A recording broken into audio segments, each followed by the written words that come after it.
Welcome to my channel. Listen to my stories every day. Comment, like and subscribe to my channel. Enjoy listening. The sound of the key turning in the lock snapped me out of the trance I had fallen into, staring blankly at the flickering screen of my laptop. Julia's footsteps echoed in the hall, a familiar rhythm disrupted by an unusual haste.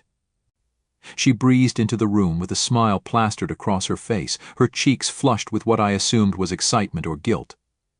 "Honey, I have something for you," she exclaimed, her voice a pitch higher than usual. I forced a smile, watching as she produced a sleek black box from behind her back. It was the kind of box that promised something expensive, something lavish. I raised an eyebrow, playing along with her sudden burst of generosity. "Oh? What's the occasion?" "There doesn't need to be an occasion, Mark.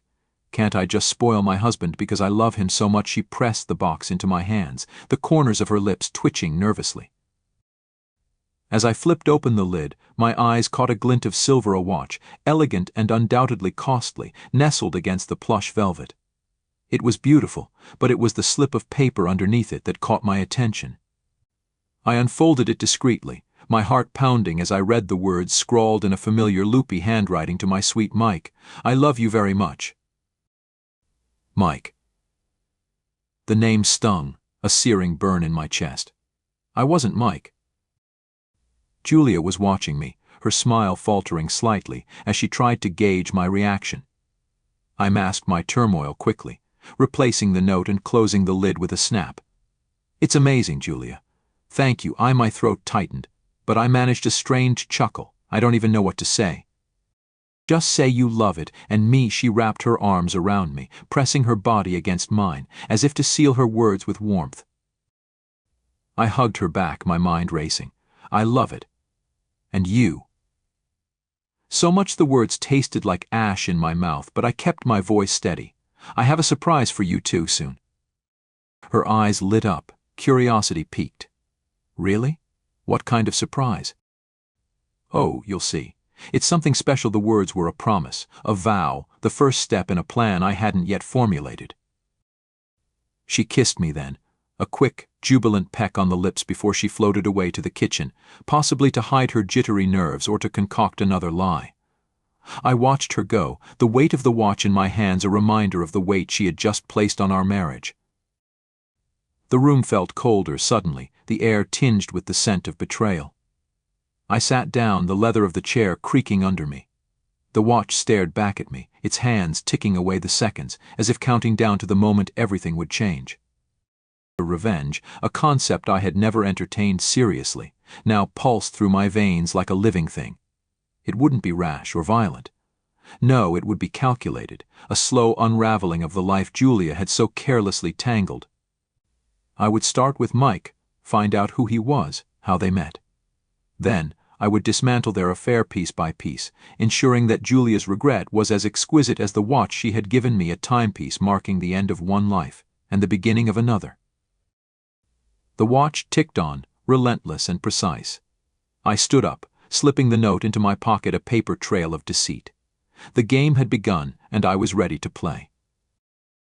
The next morning dawned gray and overcast, mirroring the turmoil in my heart. As Julia showered, I sat at the kitchen table, the unopened newspaper in front of me a mere prop. My laptop was open to a new, incognito browser window.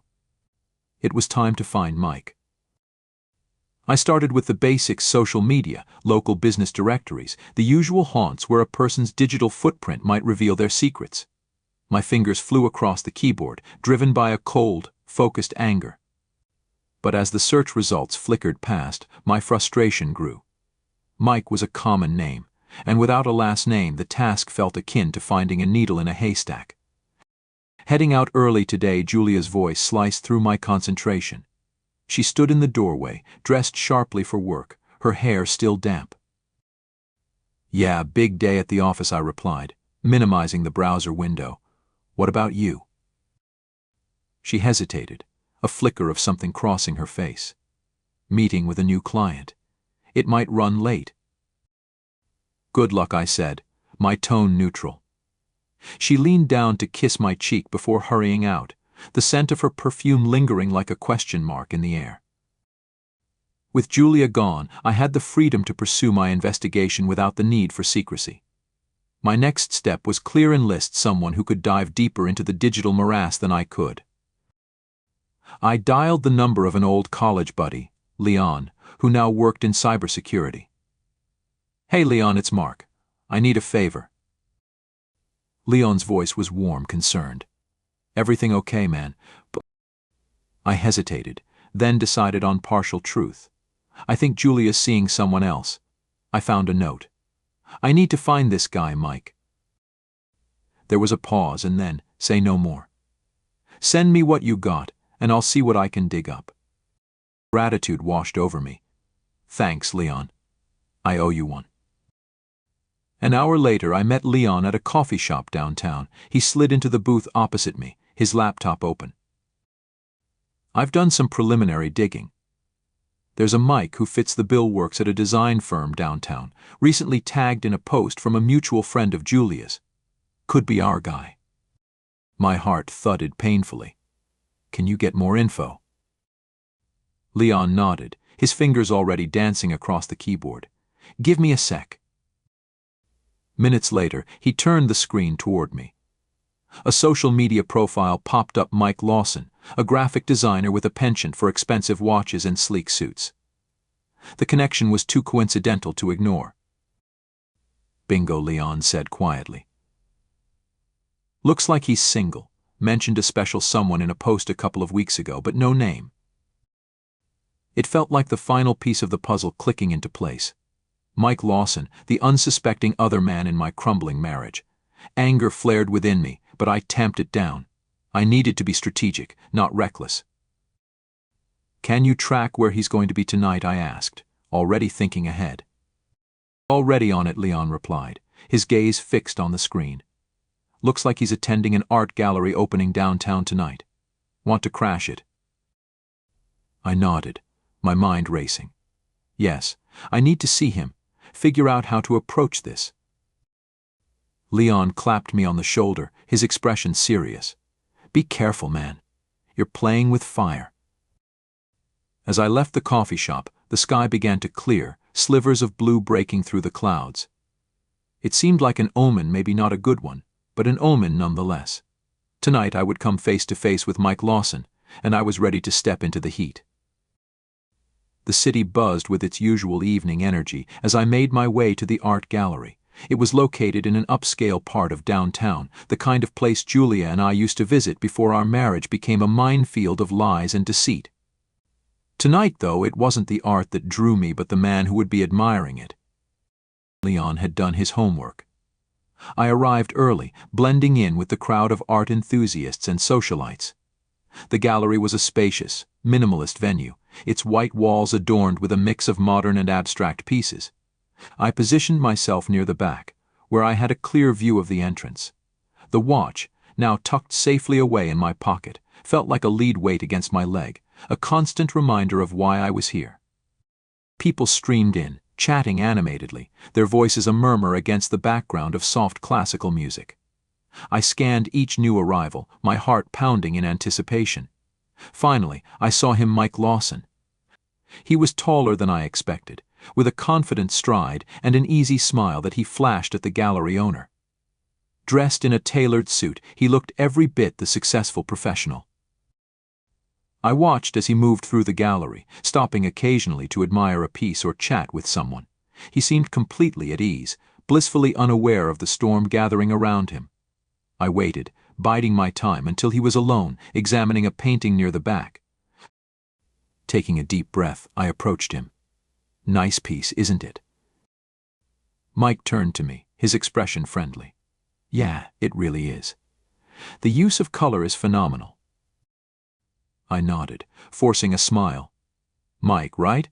I think we have a mutual acquaintance." His brow furrowed slightly. "Oh? Who would that be?" "Julia. Julia Crawford." Recognition flashed in his eyes, followed by a flicker of something else: unease, maybe guilt. "Julia. Yes, we work together occasionally. She's mentioned you, Mark, right?" "That's me," I said, extending my hand. He shook it, his grip firm but wary. "I've heard a lot about you, too." His smile faltered, just for a second, but he recovered quickly. All good, I hope. I let out a short, humorless laugh. Mostly, yeah. We stood there for a moment, the conversation hanging in the air between us. I could see the questions in his eyes, the calculations he was making. I decided to push a little further. Julia's been really stressed lately, I said casually. Work must be crazy. Mike's eyes flicked to the side, a telltale sign. Yeah, it can be. She handles it well, though. She's very dedicated. Dedicated, I echoed, nodding slowly. That's one word for it. He looked at me, his expression guarded. Is there something you're trying to say, Mark? I leaned in slightly, lowering my voice. I know about the watch, Mike. The note. Everything. His face went pale, his eyes widening in shock. For a moment he looked like a deer caught in headlights. Mark, Save it, I cut him off, my voice cold. I'm not here to listen to your excuses. I'm here to make sure you understand exactly what you've gotten yourself into. Mike swallowed hard, glancing around as if seeking an escape route. I'm sorry. I never meant for this to happen. Julia and You and Julia made your choices, I interrupted, my anger barely contained. Now, I'm making mine. He opened his mouth to speak, but I held up a hand to silence him. You're going to end this. Tonight. You're going to tell Julia it's over, that you can't see her anymore. And if you don't, I will make sure everyone at your precious design firm knows exactly what kind of person you are. Mike's eyes flashed with something defiance, maybe, but it was quickly replaced by resignation. He nodded slowly. Okay, I'll end it. Good, I said, my voice like ice. Because if you don't, this is only the beginning. With that, I turned and walked away, leaving him standing there, his shoulders slumped in defeat. The satisfaction of our encounter surged through me, a small victory in the larger war. As I exited the gallery, I knew this was just the first step in my plan. Mike was only a pawn, Julia was the queen, and I had every intention of toppling her from her throne.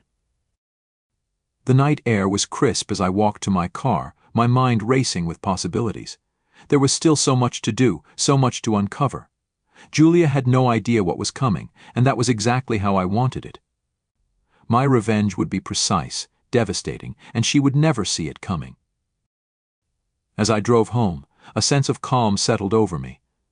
For the first time in weeks, I felt in control. The game had truly begun, and I was ready to play to win.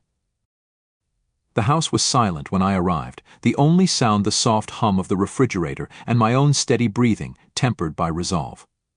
Julia wouldn't be home for another hour, giving me ample time to prepare for the final confrontation. I had played my part with Mike, now it was time to face the queen in this chess game of deception.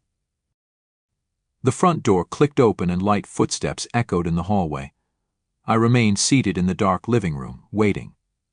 Julia flicked on the light, her face registering surprise as she saw me sitting there, an unreadable expression set upon my face. Mark, what's going on? Why are all the lights off? Her voice wavered slightly, a tremor of unease threading through her words. I was waiting for you, I said calmly, standing up. We need to talk, Julia. Her eyes darted around, sensing the gravity in my tone. Talk about what? About Mike. About the watch. About the lies. Each word was a hammer, nailing the truth between us. Her face paled, and she swallowed hard. I can explain. I raised a hand to stop her. No more lies, Julia. I met Mike tonight. He won't be seeing you anymore. She staggered slightly, as if my words were physical blows. You met with Mike? What did you do, Mark? Nothing he didn't deserve, I replied coldly. Now it's your turn. I want the truth. Julia sank into a chair, her face crumpling. It's not what you think, Mark. It started as just a project at work, but then her voice trailed off. Then I pressed, needing to hear her admit it. It became more, she whispered, tears brimming in her eyes. But I ended it tonight, before you even told me about meeting Mike. I realized how much I was risking, how much I value our marriage. I paused, taking in her words, the raw emotion in her voice ringing with a sincerity that I hadn't expected. Why didn't you tell me sooner? I was scared, she admitted. Scared of losing you, scared of admitting my mistake. We sat in silence, the distance between us filled with years of love and moments of doubt. Then, a new resolve formed within me. There's something else, I said slowly. What? Julia looked up, confusion etched across her features. The note wasn't meant for me to see. It was part of your confession, wasn't it? I watched her closely, gauging her reaction. She nodded, relief and surprise mingling in her eyes. Yes, I wrote it to give to you tonight, to come clean. But I panicked and put it with the watch. I wanted to find the right moment. This revelation shifted something deep within me. My plan for revenge seemed suddenly petty, the anger dissipating like smoke. I understand, I said finally, my voice softer. You do, she asked, hope flickering in her gaze. Yes, but we have a lot to work through. If we're going to heal, if we're going to rebuild, it starts with honesty. Full transparency. From both of us. Julia reached out, taking my hand. I agree. Whatever it takes, Mark. I love you, and I'm so sorry. We sat together, our hands linked, a bridge slowly reforming over the chasm that had opened between us. As we began to talk, really talk, the foundation of our future began to solidify, built on the rubble of past mistakes, but fortified by a commitment to forge a new, stronger bond. The night grew deep around us, the room filled with confessions, apologies, and plans for a future together. The revenge I had contemplated melted away, replaced by something far more potent, the hope for redemption and the healing power of forgiveness. As the first light of dawn crept through the curtains, it cast a gentle glow over us, a symbol of new beginnings and the quiet strength of a love rediscovered.